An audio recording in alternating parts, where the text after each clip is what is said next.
a moment of truth.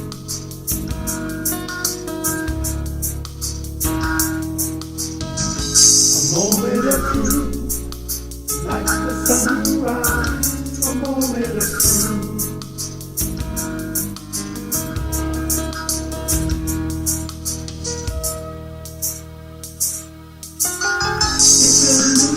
It's a world that makes me new. My mind is better. I finally found my way. A moment of truth makes me realize. A moment of truth.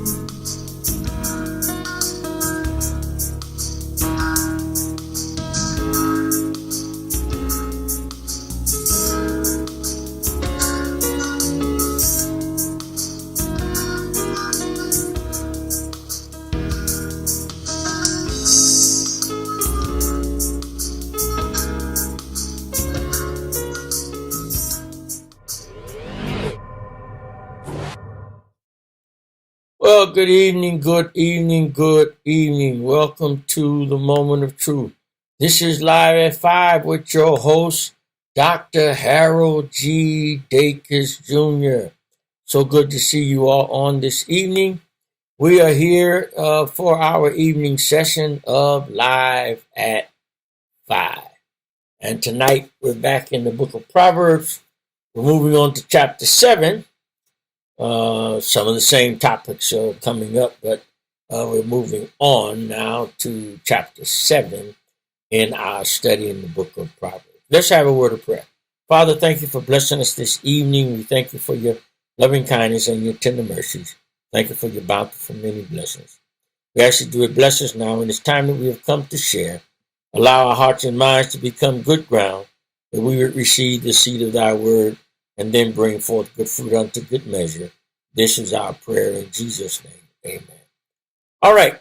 So we are going into the book of Proverbs, and tonight we are actually studying, we're still in the wise path of life. And tonight we're going to chapter 7, which is talking about guard against the seductions of the immoral. Guard against the seductions of the immoral. This subject seems to be saying some of the same stuff, but Solomon is going into another area here. He talked about adultery and fornication. He's talked about the strange woman, the whorish woman, the adulteress. Phones are ringing. Everybody knows I'm on Bible study at this time of day. So let's turn this off. All right. So let's read a few of the verses. We're going to chapter 7 of Proverbs, and we're going to start reading at verse 1. Let me see. I'm going to cover, I think, verse 1 and 2. Let's read them. My son, keep my words and lay up my commandments with thee. Keep my commandments and live, and my law as the apple of thine eye. Let me read a little further. I'm going to go actually through verse 5. Yeah. Bind them upon thy fingers, write them upon the table of thine heart. Say unto wisdom, thou art my sister. Call understanding thy kinswoman, that they may keep thee from the strange woman, from the stranger with flattery, with her words. All right, so he's talking about guarding against the seductions of the immoral. Now, here he is specifically identifying the seducer as a person of immorality, which means they're not a believer in that born. Excuse me again, boy. But they are immoral. In other words, they practice immorality. They don't practice. Let's see, something's happened here. I have to reconnect my chat so I can see it. All right, hold on one second. Keep getting stuff going on here. Okay, we got the chat back up. All right, and the connection is good on YouTube. All right, there we go. Yeah, there you go, because I couldn't see the chat earlier. All right, so we should be back online. The stream is good. You all, I know you all will be glad for me to get back home to the home studio. All right, there's our connection back. And everything seems to be going well. All right, back now. So he's still talking about the immorality and sexual immorality. But now he is talking about how to protect yourself from immorality. Well, the first thing he brings up again is to remember the teaching of your parents. Obey your parents. It's oftentimes that when I see, good evening, Miss Kevin. That's quick to steal. All right, good. Back on. When I see individuals, and it happens a lot of time, even in my profession. People oftentimes want to do things their way, and they'll forget and easily go back to bad practice, even after showing them good practice. This happens a lot in life when we stray from the teachings of our parents. They give us good instruction, good advice, good practical knowledge. But when we don't apply it, it produces bad results from bad habits. And so we have to learn how to do better at what we do and not to commit so many bad habits and habitually do the wrong thing, make the wrong choices. So Solomon's saying here, you got to listen to your parents. Remember what they taught you. Now, all of us can admit coming up, and especially those of us who have become of age, had children, raised children. Now we have grown children and even becoming grandparents. We've heard this and seen it and have said it ourselves. The generation before the generation speaking is always accused of not understanding the current generation or not knowing what they're talking about. We said that to our parents. Our parents said it to their parents. Our children said it to us. Our grandchildren are saying it to our children. Why? Because everyone wants to think that they've got this under control, that they don't have the issues and problems that we think they have, and they always want to accuse us of what's the word I'm looking for? Meddling. We don't know what we're talking about. You just trying to be hard, or you just don't want me to have fun. You don't want me to enjoy my life. That's not the case. The case is we know better because we've lived it and are living it. All right. So he says we should remember the teachings of our parents and guard them. Why? Because they will guard us and keep us from the seductions of the immoral. Now, what are those seductions? We talked about a couple chapters ago that they will even entice you to do wrong, to commit crimes, to participate in things that you weren't raised to do and you weren't taught to do. And because of that, you'll find yourself sometimes getting involved in things that you shouldn't have even entertained. Well, why did you entertain them? Because you forgot or neglected or overlooked what you've been taught by your parents. So learn to listen and learn to pay attention and know when you're being seduced into doing immoral acts or wickedness. Learn to know. Man, we're going to go hit this lick. Man, I got an idea, man. We can make us some quick bread. We can be in and out. We ain't got to worry about getting caught. And man, I got it all set up. See, those are seductive words. And those words are seducing you to do something you shouldn't be doing under the guise that you're not going to have to be concerned about getting caught. So you want to be careful. You want to be very careful when you hear those kinds of things being said to you. Because guess what? Oh, you can get caught real fast and get caught up into something that can be life altering, life changing, and even life devastating. All right, been rubbing this eye too much. All right. Next thing, he also says to us to keep away from the path of temptation. Now watch this. When we walk in the wrong path. Now listen to this. We teach by example and by how do I say dramatizing. Yeah, you can dramatize something and really teach it. It's a very powerful teaching tool, and it is a great tool to communicate a message. Now, because we live in a very visually oriented world, a lot of the things that we are indoctrinated into is because of what we see. So I'm going to talk a little bit tonight about the influence of television and media. I spend a lot of times, studying and then, working on projects, doing a lot of the technical end of the industry that I'm in. So I don't have a whole lot of time television watching.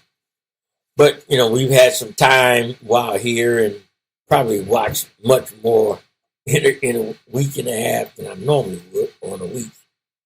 But one thing I've noticed, I thought that television programming was, going in a bad direction with just the reality shows. Man, the new television programming and all the stuff they show now is leading me to really see and understand it's going in a bad direction in regular programming.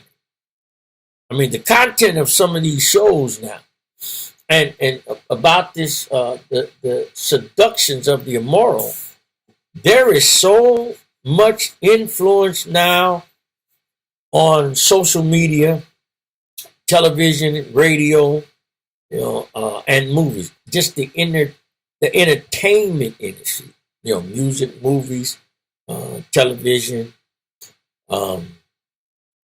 plays,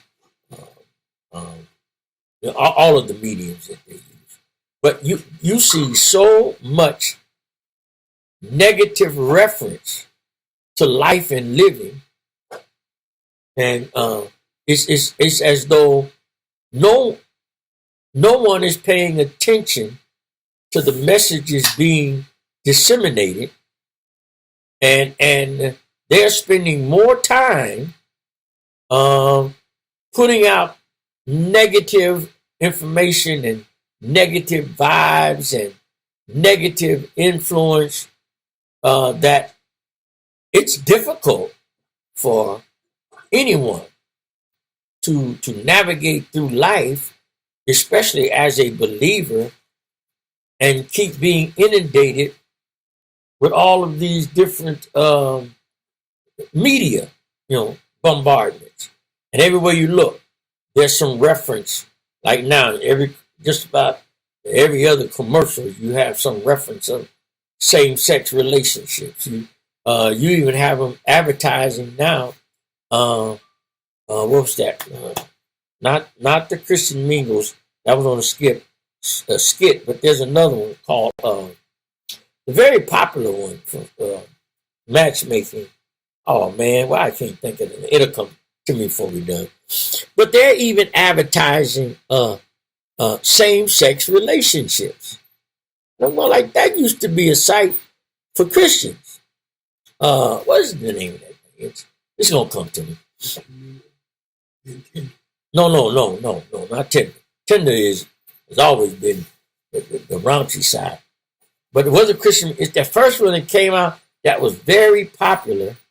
Uh, I just saw it. It came on the other day on a commercial, and I'm going like, wow, they were the Christian site originally. But anyway, um, so many of these um, suggestive commercials are being aired now, and the content. You watch some of the content of the content creators on YouTube that are becoming very popular. Some more popular than television. Have thousands, some millions of subscribers, and they get millions of views on their videos. They're doing skits now about fornication, and one did one the other day about Christian mingles, and a young lady found another young lady on Christian mingles. They hooked up with each other because they were looking for a same-sex relationship. So all of that kind of stuff is becoming more popular and becoming more what's the word I'm looking for? More acceptable to society. Now, one of the things they have to understand is, what are the consequences of immorality? And then what are we doing to stop all of this information from being passed down and us being inundated with it? And what are we doing to guard against the seductions of the immoral? Well, what about being careful about what you watch on television? You can't watch everything. People just watch any and everything. They will turn the TV on and eHarmony. That's it. Thank you. Quit. That's the one. eHarmony. There's a commercial on eHarmony about hooking up with the same sex. And if you all remember, eHarmony was started by a Christian.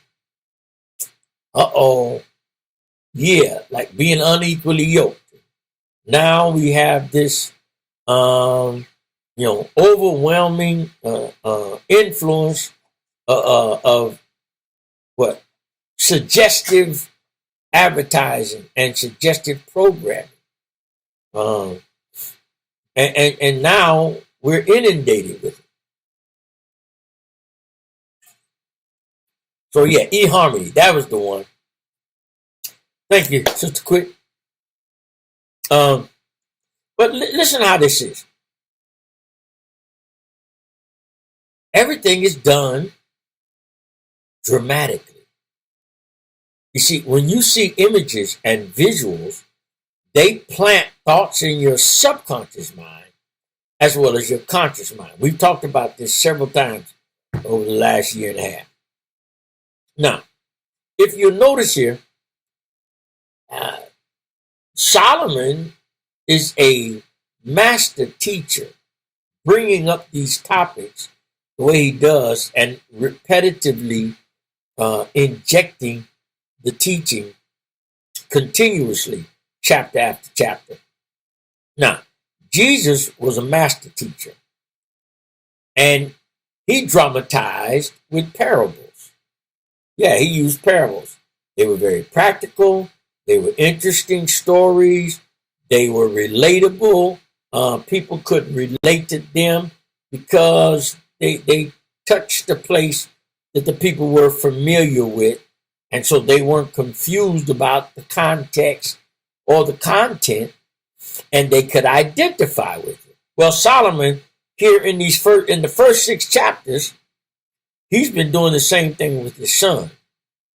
He's been very skillfully covering a variety of areas. Good evening, sir. How are you? Covering a variety of areas and teaching his son principles that he'll need to follow to stay on path and stay on track. Oh yeah, he's been very, very good at this. So Solomon uses also the tools of telling a dramatic story.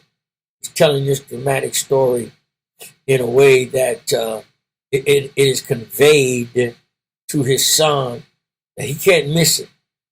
There's no way he's going to miss it because he's going to hear what his father is saying because he keeps repeating it. And just when he thinks he's ready to move on to something else, he comes right back to it. And he's very methodically reiterating and teaching and driving home the message to his son. So in chapter 7, he again uses a tool with a dramatic story and reinforces the truth that he's already been trying to plant in his son's heart. Principles, right? Principles of life. And so in this wise path of life, part 8, we're going to deal with guard against the seductions of the immoral. You got to protect yourself. You got to stay away. You know, some things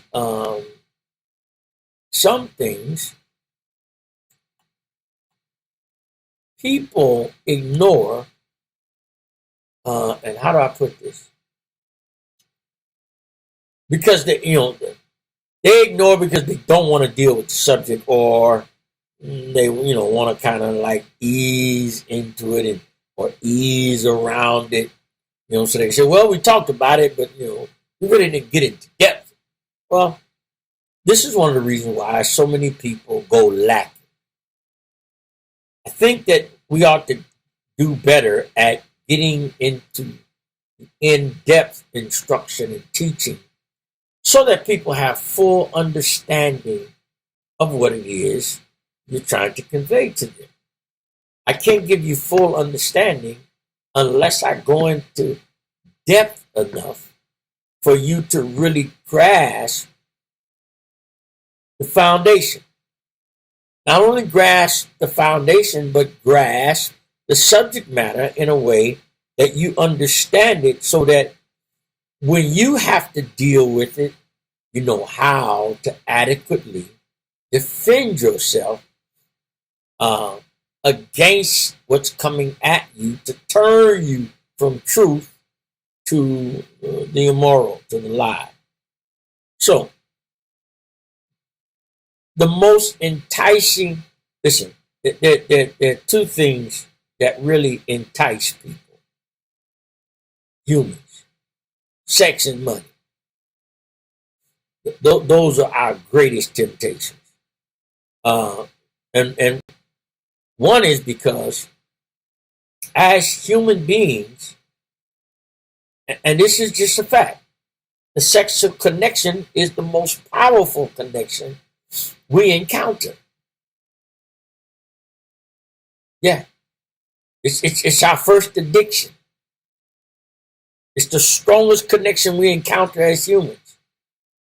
Money is a temptation because of how money is utilized to obtain pleasures and the creature comforts. So how money is used in that aspect, then that makes money come in a real close second. And then the next are the pleasures of life, the lust of the eye, the lust of the flesh, and the pride of life. Those things that arouse us as humans. But our two most enticing temptations that we face: sex and money. Yeah. Now, there's nothing bad about sex. God, He designed it for our pleasure and for us to be able to also replenish the earth, repopulate the earth. So it is essential and pleasurable. And it creates a powerful bond. Watch this.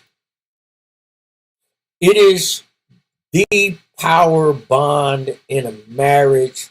And this is why even when couples are not married but sexually active with each other. They create a powerful bond because sex unites you by connecting you soulfully. And there's a whole nother lesson on that, about soul ties. And what he meant when the two became one flesh. Sex creates a powerful, almost impenetrable bond between a man and a woman. All right? But there's a godly way to do this. So everyone, though, must learn that they have weaknesses and how to guard themselves against them. Now, let's look at Deuteronomy 6 through 9. And these words which I command thee this day shall be in thine heart. Thou shalt teach them diligently unto thy children, and shalt talk of them when thou sittest in thine house, and when thou walkest by the way, when thou liest down, when thou risest up. Thou shalt bind them for a sign upon thine hand. They shall be frontlets between thine eyes. Thou shalt write them upon the post of thy house and on thy gates. And we read that before, a couple chapters back. This is God saying, listen, I'm teaching you my word that you should teach your children. It will guard you. Solomon repeats this in chapter 5, verse 1 to 3, and in chapter 6, 20 to 24. Let me read them. My son, attend unto my wisdom. Bow thine ear to my understanding, that thou mayest regard discretion, and that thy lips may keep knowledge. For the lips of a strange woman drop as an honeycomb, and her mouth is smoother than oil. My son, keep thy father's commandments, and forsake not the law of thy mother. Bind them continually upon thine heart. Tie them about thy neck.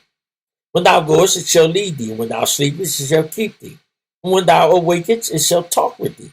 For the commandment is a lamp, and the law is light.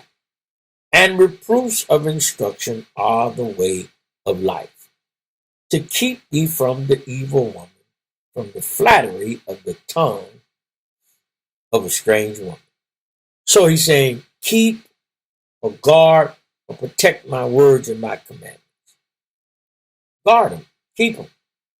The scripture, as a man thinketh in his heart, so is he, is also translated, as he is the gatekeeper of his mind, so is he. As he thinketh in his heart. You think here, the heart of man, the mind, the brain.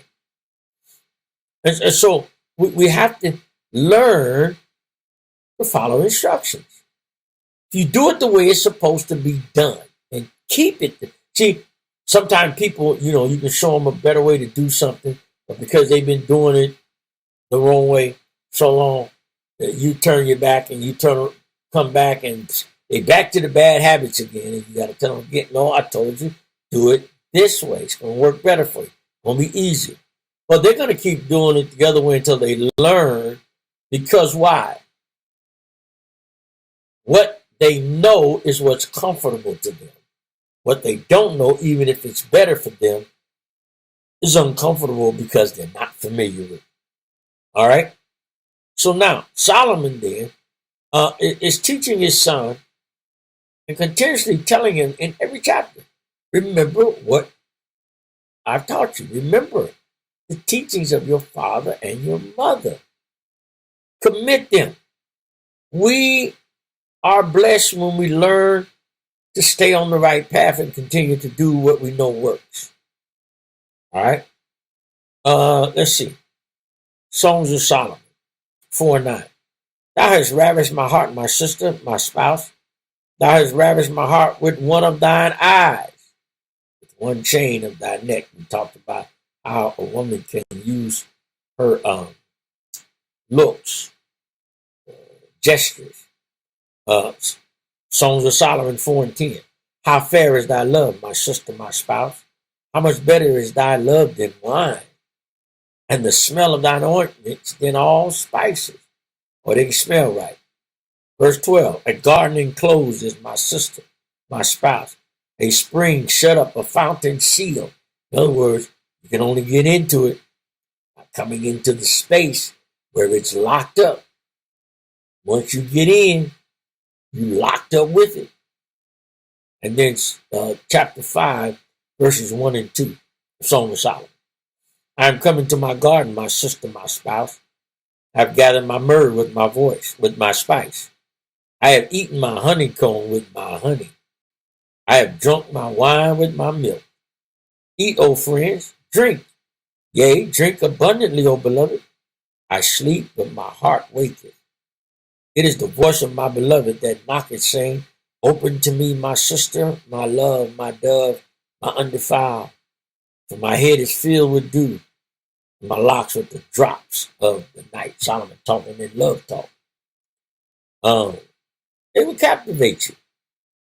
And you become entrenched, with the affections. So he's saying you got to be careful. Now, you notice in here he says, my sister, my spouse, my love. They're words that are actually synonyms that are used. Sisters, spouse, love all mean the same in this instance, because of the bond, the closeness. So, and Solomon is advising his son to marry wisdom. Verses 4 and 5 of chapter 7. Say unto wisdom, thou art my sister, as in Song of Solomon, my sister, my love, my spouse. And call understanding thy kinswoman, that they may keep thee from the strange woman, from the stranger which flattereth her words. Remember, see, somebody can talk a nice talk, and they can tell you it's going to be much better with them. It doesn't turn out that way. Especially once you have devastated the relationship. There was a movie we watched last night. It was a funeral movie. And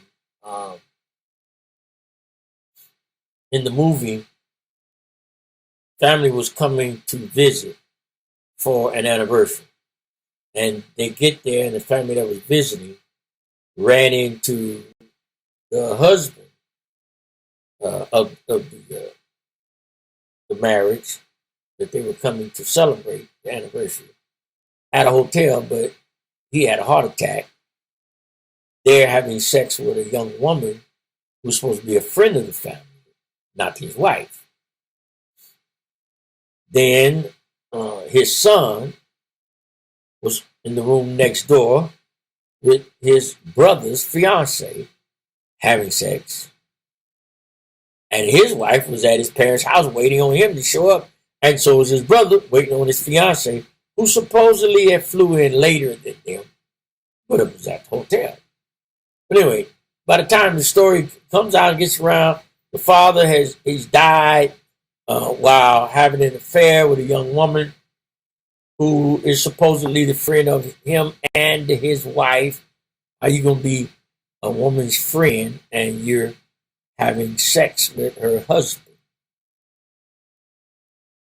And then your baby brother's getting married and you're having sex with his betrothed, his fiance. See, too much mess going on. And this is really happening. Y'all got to understand something. Some of this stuff that they put in, y'all think they're just making it up. This stuff is really happening. Watch these so-called reality shows. What was that show? Man, my daughters, my wife was watching it too.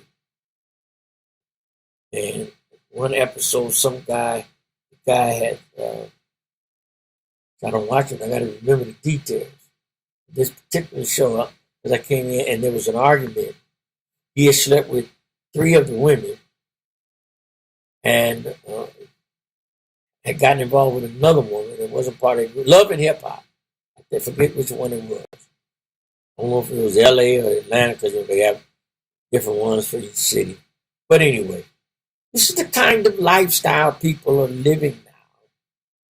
And it's amazing that a lot of these people claim to have a relationship with Jesus Christ while carrying on these illicit, immoral affairs. Sodom is telling his son, said, look, son, please listen to me.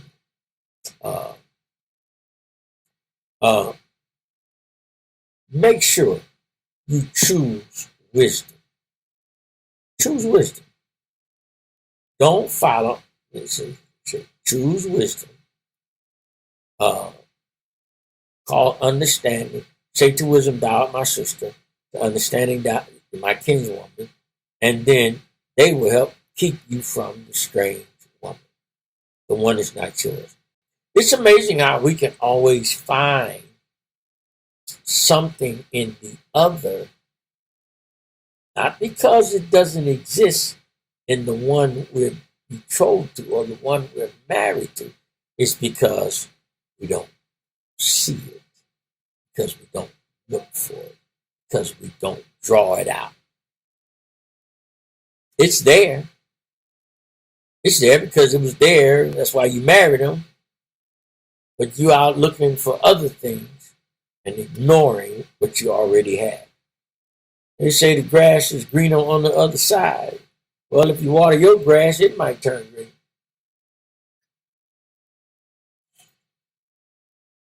Ever thought about that? Maybe if you water your grass will become green. All right? All right. All right. My time is up for the day. I'm gonna end that here because I got some more stuff, but I need to.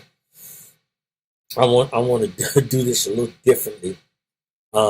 This subject is continuing, and it's a very good subject, and we do need to understand and delve into this, and deal with the subject matter, right? Because I want to encourage the saints to go back to being saints like it really was. Church folks were church folks. They love God, live for God, representing God. Now, I don't know what's going on. But anyway, listen, you all have a great the rest of your evening. I'm going to stop there today. I'm getting a little tired. I've been up since early this morning. And then I stay up until 7 o'clock this time zone, because it's 5 o'clock your time zone.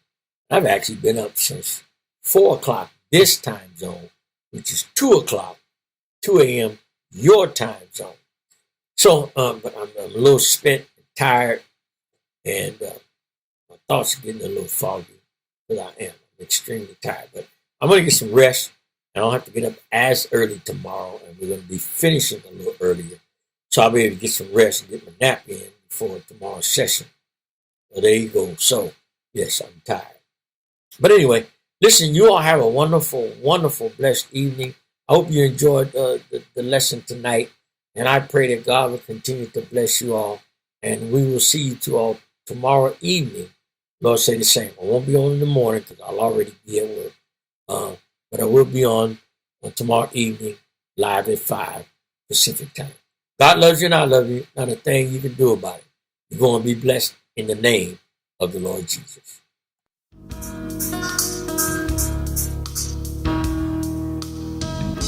A moment of truth opened up my eyes. A moment of truth.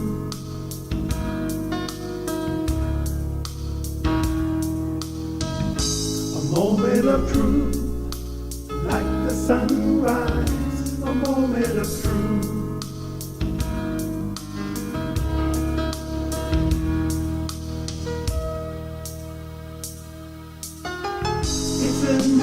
It's a day, the world has made me new. My life is better.